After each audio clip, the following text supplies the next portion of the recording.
once led Nigeria is sending them a warning. The problem with Nigeria is why we sack this coach? Why did we sack this coach? Why did we terminate the contract of this coach? Why we sack the coach? So many people, they say the coach not play attacking football. That's why we sack the coach. Now, this is the same coach that we sacked. He's giving us an issue in the same group to qualify for the World Cup. This is the coach that qualified us for the 2018 World Cup. This is the coach that took us to the African Cup of Nations in Egypt in 2019, and he took 10th position. And it's the same coach that took us in the World Cup qualifier in 2022 in Qatar. But unfortunately, LFF come and they sacked the coach. And it is not just tactical.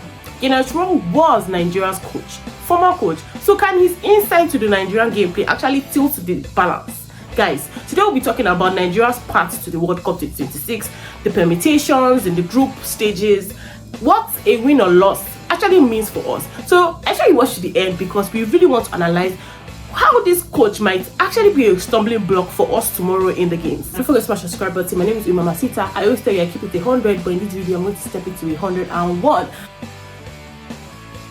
Many Nigerians, the name Gernot Rohr evokes nostalgia.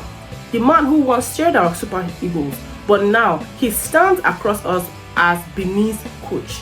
He's not shy about using insights from his time here. In the build-up to this crucial Tuesday match, he sent Nigerian a stern warning, which we need to listen to because I think every indication and every permutation needs to be paid attention to in this critical moment.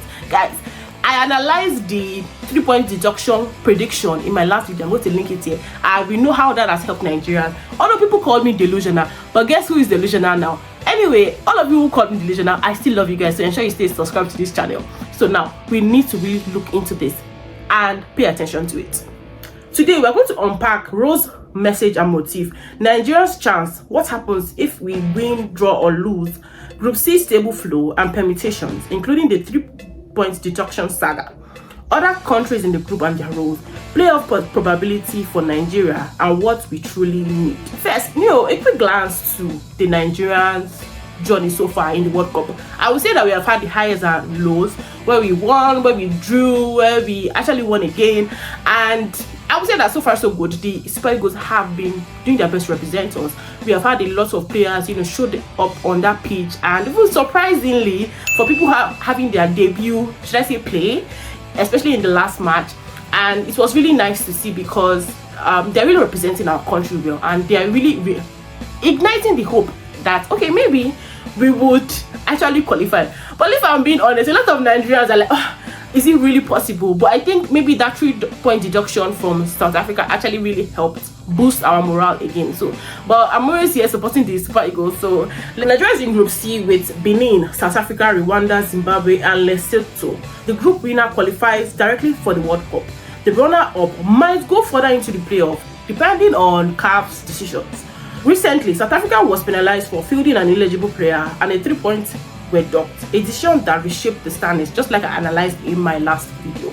That deduction opened the door for more drama in this group, making Nigeria's remaining matches even more crucial. That is why we said we need to really look at this properly. Meanwhile, Benin currently leads with 17 points, South Africa sits second at 15, and Nigeria is third with 14. Very close margin, right?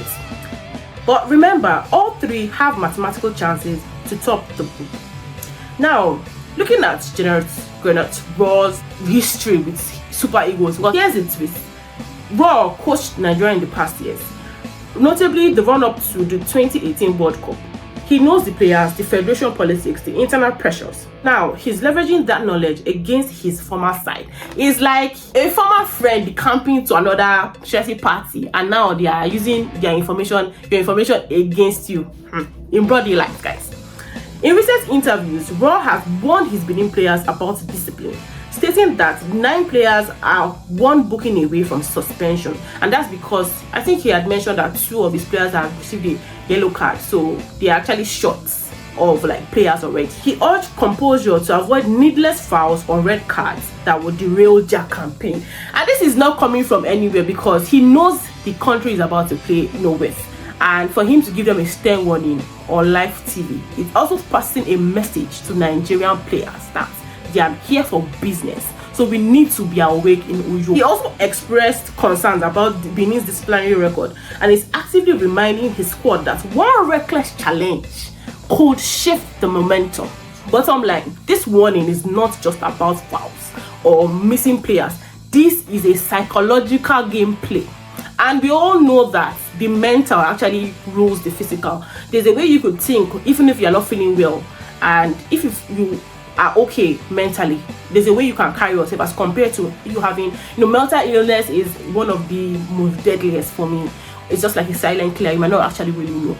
So him putting all of these things, saying it there, is a way to weaken the mental state. And I have to tell Nigerian players, all of you, pay attention. Don't lose guard. That's how I'll say, don't lose guard.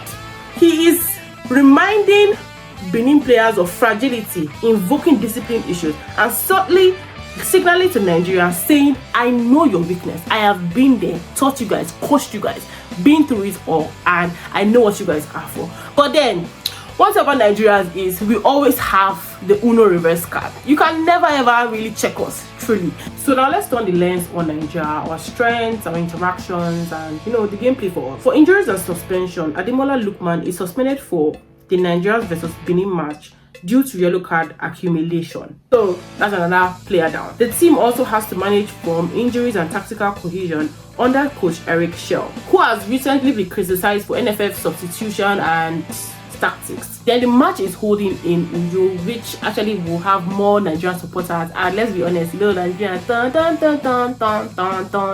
we're always ready to support our team. So I think that's an advantage for us, that it's actually being played here in Nigeria, in Akwa Ibom. Sort of like a SWOT analysis, right? We have the strengths, which is for the gameplay match happening in Uyo, which is an advantage for us. The weaknesses or threats is that our defensive lapses. Rohr alluded to Nigeria's defensive problems in his comments: distractions from NFF politics, internal instability with the coach, suspended or missing players who reduce depth or force lineup compromises. And Rohr's psychological pressure, which is trying to put on Nigeria, could actually make Nigerians, falter. Sometimes you're not actually doing anything wrong, but just because you have that psychological gameplay there, which we are calling out today, it is a psychological gameplay. Our Nigerian players, the coach, must not fall for it.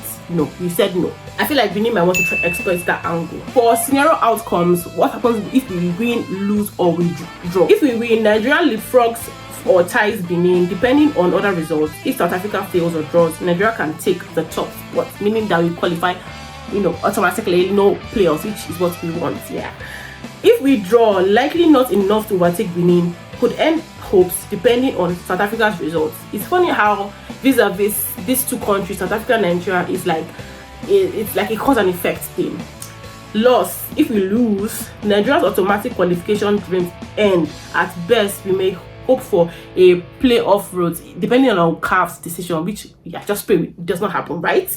So realistically, Nigeria must go for a win. A 2-0, a 1-0, 2-1 victory must be enough if South Africa slip versus Rwanda or Zimbabwe. But Nigeria can merely aim to win. They must win well. I mean, whatever is worth doing is worth doing well. If we want to win, we must win well, with control and avoiding giveaway red cards or set pieces goal. Rohr's warning on discipline is very pointed here. If Nigeria reacts emotionally or commits unnecessary fouls, it will cost them dearly. So looking at the table now, Nigeria has to win all their matches, win it well, beat Benin, hope that South Africa stumbles, anything less and pressure will mount. Rohr's deeper game by warning discipline, he wants to provoke emotional reactions, yellow cards. There's a way that you can really react when you are actually being watched that makes you stumble and fall. But I want our super eagles to soar high, because that is what they are. The eagles, they do not fly with regular birds. But yeah, so that is just tactics and psychological gameplay, which I wanted to call out in this video. So we are going to be watching it tomorrow, and I'm hoping and I wish the Super Eagles the best, very, very, very best, and I hope we top the table and everything works out for us. So that's all I have for you today. Don't forget to smash the subscribe button, and I'll see you guys in my next video, hoping the next time I come on screen, it's going to be a victory dance for us.